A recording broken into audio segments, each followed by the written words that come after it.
Fraud, scams, hack बहुत common हो चुका है आजकल की दुनिया में। कभी न्यूज़ में सुनने को मिलता है तो कभी हमारे साथ हो जाता है। हमने चाहे कितनी भी एजुकेशन क्यों ना ली हो, ये लोग हमारा बेवकूफ़ बना ही देते हैं। पर आखिरकार ऐसा क्यों ये लोग हमें फंसाने में कामयाब हो जाते हैं, और कौन है ये लोग और ऐसा क्यों करते हैं हमारे साथ ही हमें क्या करना चाहिए इन सब से बचने के लिए, ये सब जानेंगे इस वीडियो में। तो इस वीडियो को ध्यान से देखना और शेयर करना मत भूलना, जिससे कि हम अपने आप को और सोसाइटी को सेंसिटाइज, अवेयर और प्रोटेक्ट कर पाए फाइनेंशियल फ्रॉड से।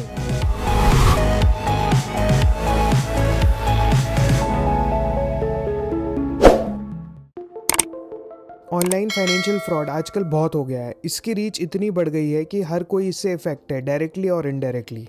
तो चलिए इस वीडियो में जानते हैं इंपॉर्टेंट बातें रिलेटेड टू फाइनेंशियल फ्रॉड। आजकल ये फाइनेंशियल फ्रॉड करने के तरीके इतने सारे नए नए आ गए हैं कि हमारी इंटेलिजेंस भी इसके सामने फेल हो जाती है, जिसकी वजह से हमें मेजर फाइनेंशियल लॉसेस बेयर करने पड़ते हैं और ये बहुत पेनफुल होता है। एक बार एक के घर में किसी की मदर बीमार थी। उन्होंने मुश्किल से इलाज के लिए पैसे अरेंज किए थे, पर अनएक्सपेक्टेडली उनके साथ ऑनलाइन फ्रॉड हो गया। तो आप अंदाज़ा लगा सकते हैं कि उस फैमिली को कितनी प्रॉब्लम फेस करनी पड़ी होगी इसके चलते। ऐसे कई सारे एग्जाम्पल्स हैं जो हमारे आसपास हो रहे हैं, पर हम इसके लिए कुछ नहीं कर पा रहे हैं। गवर्नमेंट भी इसको लेकर काफ़ी डीपली टेंस्ड है और इसके लिए कई सारे इनिशिएटिव्स भी ले रही है। चलिए समझते हैं ये ऑनलाइन फ्रॉड होता कैसे है। Chapter 1, how it is done. Majority में ये जो फ्रॉड्स हो रहे हैं ये हमारे प्रेजेंट डिजिटल इंफ्रास्ट्रक्चर को रॉन्गली यूज़ करके ही हो रहे हैं। एग्जाम्पल 1, जो कि बहुत ही कॉमनली यूज होता है। वैसे तो हम इसके बारे में जानते हैं, पर हम इसको फिर से डाइसेक्ट करेंगे। ये कॉल करते हैं एज अ बैंक वाला और बोलते हैं कि आपका बैंक अकाउंट बंद होने वाला है, या फिर आपके बैंक अकाउंट में पेनल्टी लगने वाली है, या फिर आपका कार्ड बंद होने वाला है। ऐसे कई सारे रीजंस जिनको सुनकर आपको एकदम से टेंशन हो जाए और आप फिर इस टेंशन में अपनी डिटेल्स इनको दे दें। इस एग्जाम्पल में जो की है वो है टेंशन, जिसको वो साइकोलॉजिकली यूज़ करते हैं आपको मैनिपुलेट करने के लिए और डिटेल्स लेने के लिए। इन केसेस में आपको टेंशन नहीं लेनी है और डायरेक्टली बैंक में ही जाना है, इसलिए कोई भी अपना OTP या अपनी बैंक डिटेल्स इनको शेयर मत करना। एग्जाम्पल 2, इसमें जो की है वो है ग्रीड। इसमें ये लोग आपको कांटेक्ट करेंगे calls, messages, email, online social media के थ्रू, या फिर कांटेक्ट करेंगे फेमस सोशल मीडिया पर्सनैलिटीज़ के फेक अकाउंट्स के थ्रू। फिर ये लोग बोलते हैं कि आप प्राइज़ मनी जीत गए हो और उसको लेने के लिए आपको डिलीवरी फ़ीस देनी पड़ेगी, या फिर ये लोग ये भी बोल सकते हैं कि आपको रजिस्ट्रेशन करना पड़ेगा उस प्राइज़ मनी को लेने के लिए। और कई बार ये लोग इस तरीके से कॉल करते हैं कि जैसे कि कोई आपका दोस्त बोल रहा है। कॉल करते हैं और बोलते हैं, अरे पहचाना कि कौन बोल रहा है, और फिर आप गैस में किसी दोस्त का नाम ले दोगे और कहेंगे कि हाँ मैं वो बोल रहा हूँ। और नॉर्मल बातचीत करने के बाद बोलेंगे कि अरे मेरे को पैसे सेंड करने थे, क्या मैं आपके अकाउंट में पैसे सेंड कर दूँ। छोटी अमाउंट जैसे 10 रुपये सेंड भी कर देंगे आपको कॉन्फिडेंस में लेने के लिए। फिर बोलेंगे कि बड़ी अमाउंट के लिए ये वेरिफिकेशन मांग रहा है, तो एक कोड आएगा, उसको आप ज़रूर शेयर कर देना। आप इन सब केसेस में कहीं ना कहीं कंफ्यूज हो जाते हो। आपको लगता है कि कोई बड़ी पर्सनैलिटी आपको कांटेक्ट कर रही है, या आपका कोई दोस्त है जो आपको कांटेक्ट कर रहा है और पैसे भी सेंड कर रहा है। आपको इन केसेस में ग्रीडी और किसी भी तरीके से कंफ्यूज नहीं होना है और अपनी डिटेल्स कोई भी नहीं सेंड करनी है। सबसे सिंपल है कि आप अपने आसपास के लोगों से बातचीत करो, टाइम लो, अकाउंट्स वेरीफाई करो और तब जाके डिसीजन लो। कोई भी पैसे अगर आपके अकाउंट में आते हैं तो आपको कोई वेरिफिकेशन कोड शेयर करने की ज़रूरत ही नहीं है। जो सेंड कर रहा है उसको सिर्फ आपके अकाउंट नंबर की डिटेल चाहिए और कुछ नहीं। यहाँ पर मैं आपको एक इम्पॉर्टेंट बात बताता हूँ। RBI की गाइडलाइन है कि कोई भी अननोन पैसा जो आपके अकाउंट में आता है आपको इमीडिएटली बैंक को बताना है रिटर्न फॉर्मेट में, और अगर कोई बड़ी अमाउंट है तो इन केसेस में आपको पुलिस को भी इन्फॉर्म करना है एज अ रिस्पॉन्सिबल सिटीजन, क्योंकि वो ब्लैक मनी भी हो सकती है जो बैड इंटेंशंस के साथ आई है, फॉर एग्जांपल टेरर फंडिंग।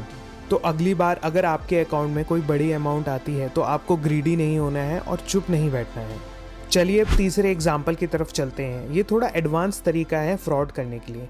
इसमें ये लोग ऑनलाइन स्टोर्स यूज़ करते हैं और इसमें जो की है वो टेंशन और ग्रीड है, दोनों का कॉम्बिनेशन। आजकल ऑनलाइन शॉपिंग और ऑनलाइन पेमेंट का तरीका काफ़ी बढ़ चुका है। Amazon, फ्लिपकार्ट जैसी कई सारी ई-कॉमर्स वेबसाइट्स हैं जिनको हम यूज़ करते हैं, और साथ ही हम डिजिटल वॉलेट्स का भी यूज़ करने लग गए हैं, जैसे कि मोबीक्विक, पेटीएम, फ़ोनपे एसेट्रा। ये वेबसाइट्स वॉलेट फैसिलिटीज़ भी देने लग गई हैं, जैसे कि Amazon पे लेटर, फ्लिपकार्ट पे लेटर, और हम लोग अपनी कार्ड डिटेल्स को भी इन वेबसाइट्स पे सेव करके रखते हैं। ये फ्रॉड्स इन वेबसाइट्स का नाम इस्तेमाल करके हमको कॉल करते हैं और बोलते हैं कि हमारा जो लास्ट ऑर्डर है वो डिलीवर नहीं होगा क्योंकि एड्रेस प्रॉपर नहीं है, या बोलेंगे कि वो हमारे लास्ट ऑर्डर को डिलीवर नहीं कर सकते हैं क्योंकि उसमें कोई इशू आ रहा है, या ये भी बोल सकते हैं कि जो आपका लास्ट ऑर्डर डिलीवर हुआ है उसमें आपको एक प्राइज़ मनी मिली है। ये सब गैस वर्क करते हैं जिससे कि आप खुद ही अपनी कोई डिटेल्स दे दें इनको, और इस मैनिपुलेशन के साथ ये इन वेबसाइट्स के लॉगिन कोड्स को मांग लेते हैं और वेबसाइट्स के अंदर आपके आईडी से लॉगिन कर लेते हैं। आपको लगेगा ये ज़्यादा से ज़्यादा क्या कर पाएंगे, बस एक ऑर्डर ही कर पाएंगे, उसको हम बाद में कैंसिल भी कर सकते हैं, पर ऐसा नहीं है। जो आपकी कार्ड डिटेल्स इन वेबसाइट्स पे ऐड हो रखी हैं ये उनको निकाल सकते हैं, और साथ ही ये गिफ्ट कार्ड्स खरीद सकते हैं जिनको ट्रेस करना बहुत ही मुश्किल है। मैं आपको एक इंटरेस्टिंग फैक्ट बताता हूँ। क्रेडिट कार्ड में जो credit card number, CVC number और जो एक्सपायरी डेट होती है वो इनफ होती है किसी भी ट्रांजैक्शन को करने के लिए, खासकर इंटरनेशनल ट्रांजैक्शंस। इंडिया में आरबीआई की गाइडलाइन की वजह से ओटीपी जो हमें आता है वो एक एक्स्ट्रा सिक्योरिटी लेयर का काम करता है। इंडियन गवर्नमेंट को पता है कि हमारे यहाँ लिटरेसी रेट काफ़ी कम है और ओल्ड एज लोगों को भी इस चीज़ की इन्फॉर्मेशन नहीं होती हैं, और वो ईज़िली अपनी कार्ड डिटेल्स या फिर कार्ड की फ़ोटो खींचकर शेयर कर देते हैं। इसलिए इन ई कॉमर्स वेबसाइट्स के लॉगिन कभी मत देना और अपनी कार्ड डिटेल्स की फ़ोटो कभी मत खींचना, और साथ ही जो मैसेजेस आएंगे उनको अच्छे से पढ़ना और तभी किसी भी नंबर को शेयर करना।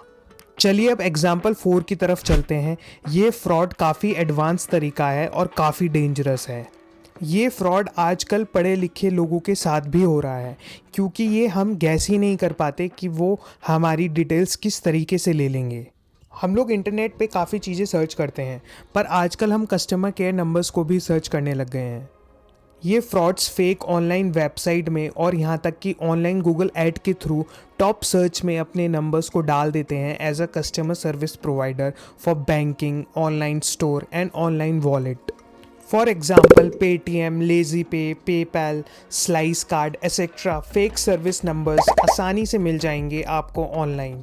आप गलती से इन नंबर्स को कॉल करेंगे या वो आपको कॉल कर सकते हैं ऑनलाइन सर्विस के लिए, जैसे कि आपको कोई अपनी पेमेंट रिलेटेड रेजोल्यूशन पूछना है, जैसे कि आपके पैसे आने हैं पेपल में अब्रॉड से और आपको इसके बारे में नहीं पता, तो आप हेल्पलाइन नंबर को चेक करोगे और आप गलती से इन नंबर्स पे कॉल कर दोगे ऑनलाइन। और जब ये आपको कांटेक्ट करेंगे तो बातों बातों में बोलेंगे कि आप ये एप्लीकेशन डाउनलोड कर लो जो आपको असिस्ट करेगी ऑनलाइन सर्विस प्रोवाइड करने में।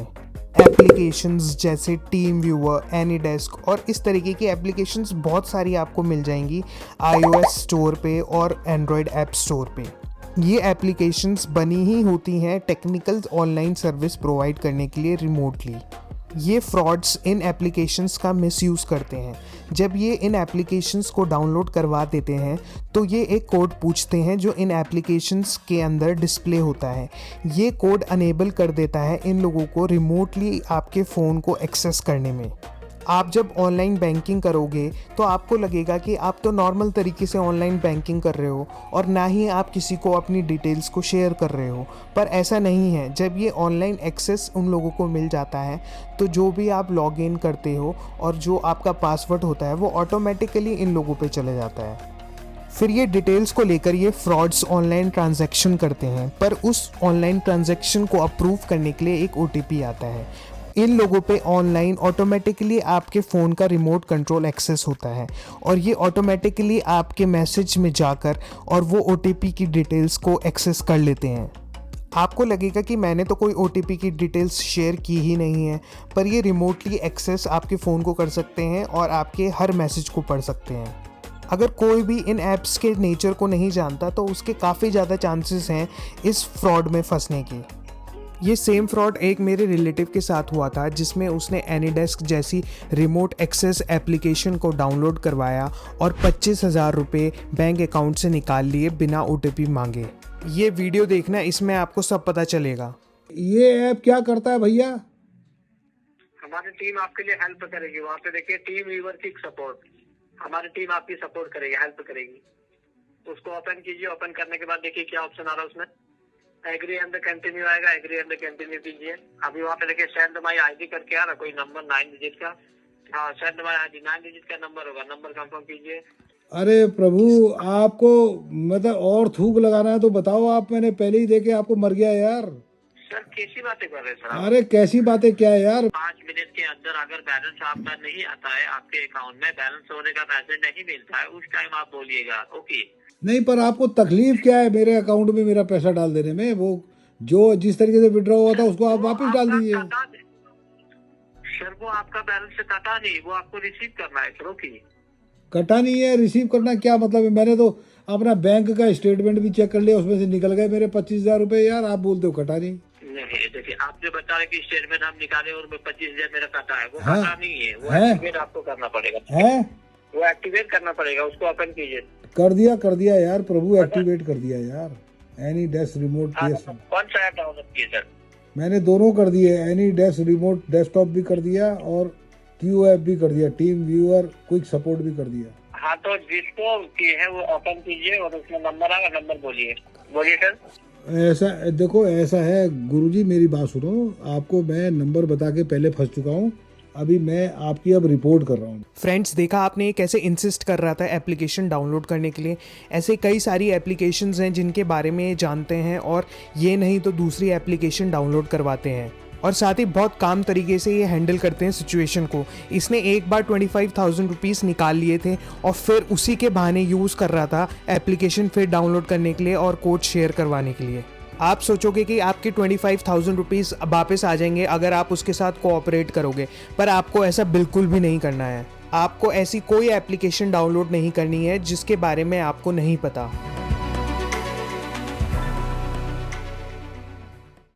अब आपको पता चल गया होगा कि ये लोग कितने डिसेप्टिव और कितने एडवांस हो चुके हैं ये फ्रॉड्स करने में। तो अब हम देखते हैं चैप्टर 2 कि कौन हैं ये लोग और कैसे बच सकते हैं हम इनसे। इंटरनेट और डिजिटल टेक्नोलॉजी ने जितनी हमारी लाइफ आसान बनाई है, उतना ही इन फ्रॉडस्टर्स को अनेबल किया है फ्रॉड करने के लिए दुनिया के किसी भी कोने से।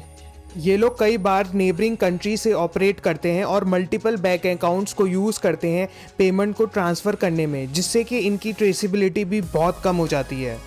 और साथ ही ये इंटरनेशनल ट्रांजैक्शंस करते हैं, जिसकी वजह से ये आरबीआई की कई सारी सिक्योरिटी लेयर्स को बाईपास भी कर पाते हैं। और पेमेंट रिसीव करने के लिए गिफ्ट कार्ड्स और क्रिप्टो करेंसी का भी यूज़ करते हैं। ये लोग बहुत ज़्यादा ऑर्गेनाइज्ड और प्रोफेशनल होते हैं और as a call center company की तरह काम करते हैं। इसमें जो एम्प्लॉयज़ होते हैं उनको ये फ्रॉड करने की सैलरी भी मिलती है और इंसेंटिव्स भी। इसी की वजह से इनको किसी भी इमोशंस से कोई फ़र्क नहीं पड़ता। तो अब हम इन सब से बचे कैसे? मैं आपको कुछ ऐसी बातें बताऊंगा जो आपको हमेशा ध्यान रखनी है। पहले, अगर आपके साथ कोई साइबर क्राइम हो जाता है तो आपको क्या करना है?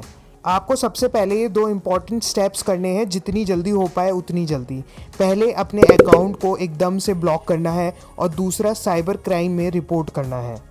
इसमें टाइम सबसे ज़्यादा इम्पॉर्टेंट है, क्योंकि आप जैसे ही अपने अकाउंट को ब्लॉक करोगे तो और कोई फर्दर ट्रांजैक्शन नहीं होगी। और साथ ही साइबर क्राइम सेल इंटीमेट करेगा बैंक्स को ट्रांजैक्शंस रोकने के लिए। बैंक्स पे अथॉरिटी होती है कि कोई भी ट्रांजैक्शन अमाउंट को फ्रीज कर सकते हैं और वो पेमेंट को रिवर्ट भी कर सकते हैं। तो अब देखते हैं कि हमें क्या प्रिकॉशंस लेने चाहिए इन फ्रॉड से बचने के लिए। आपके अकाउंट में ट्रांजैक्शन 2 टाइप के होते हैं। पहला होता है पैसा आना, उस केस में हम उसको क्रेडिट भी बोलते हैं। जब पैसा आपके अकाउंट में आता है तो आपको कोई इनपुट देने की ज़रूरत ही नहीं है। जो आपके अकाउंट में पैसे डाल रहा है उसको सिर्फ आपका अकाउंट नंबर चाहिए या यूपीआई आईडी, और कुछ नहीं। दूसरे टाइप का जो ट्रांजैक्शन होता है उससे आपके अकाउंट से पैसे निकलते हैं, इसको हम डेबिट भी बोलते हैं। इस ट्रांजैक्शन को इनिशिएट करने के लिए आपकी तरफ से कोई ना कोई इनपुट चाहिए ही चाहिए, फॉर एग्जांपल ओटीपी कोड। और आपको ये फ्रॉड्स रोकने के लिए ये इनपुट नहीं देना है, चाहे कोई भी कंडीशन क्यों ना हो। ये फ्रॉड करने के लिए कई बार ओपन एंडेड क्वेश्चंस भी पूछते हैं। ये ओपन एंडेड क्वेश्चंस इसलिए पूछे जाते हैं जिससे कि आप ही इनको इन्फॉर्मेशन दे दो। फॉर एग्जांपल बोलेंगे पहचाना कौन हूँ मैं, और आप कोई ना कोई फ्रेंड का नाम ले दोगे और ये उसको ही बोलेंगे कि हाँ मैं वही हूँ। आपका फ़ोन नंबर और आपका फ़ोन बहुत इंपॉर्टेंट है किसी भी फाइनेंशियल ट्रांजैक्शन के लिए, इसलिए आपको अवॉइड करना चाहिए कोई भी अननेसेसरी एप्लीकेशंस डाउनलोड करना, अननेसेसरी मैसेजेस और ईमेल्स को खोलना और अननेसेसरी किसी को भी अपना फ़ोन देना। इसी फ़ोन की वजह से एक फ्रॉड हुआ था इसी साल जिसमें 16 लाख रुपए गायब हो गए थे।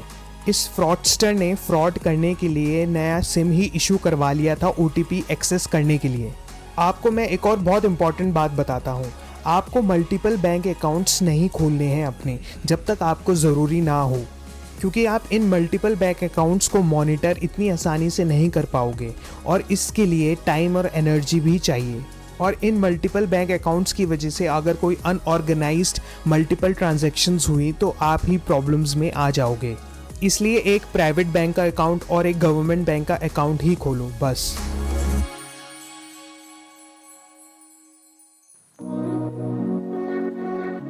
तो फ्रेंड्स, अब आप समझ ही गए होंगे कि ये ऑनलाइन फ्रॉड कितना बड़ा इशू है और इससे बचना कितना ज़रूरी भी है। हमारे देश में हज़ारों करोड़ों का फ्रॉड होता है और ये हमारे देश के लिए बहुत बड़ा लॉस है। हमारे देश की पॉपुलेशन यंग है जो बहुत रिलाई करती है इंटरनेट पे, तो हमारा अवेयर होना और सेफ इंटरनेट और इन्फॉर्मेशन यूज़ करना बहुत ही ज़रूरी है। हमारा नेशन सुपर पावर तभी बनेगा जब हम अवेयर और प्रोएक्टिवली एक्ट करेंगे इन क्राइम्स के अगेंस्ट। मैंने इस वीडियो में आपको कुछ ऐसी इंपॉर्टेंट बात बताई है जिसकी वजह से आप इन फ्रॉड्स से बच सकते हो। और अगर इस वीडियो में आपको कुछ वैल्यूबल मिला तो शेयर और लाइक करना मत भूलना। And finally, if you like my content, then don't forget to subscribe also.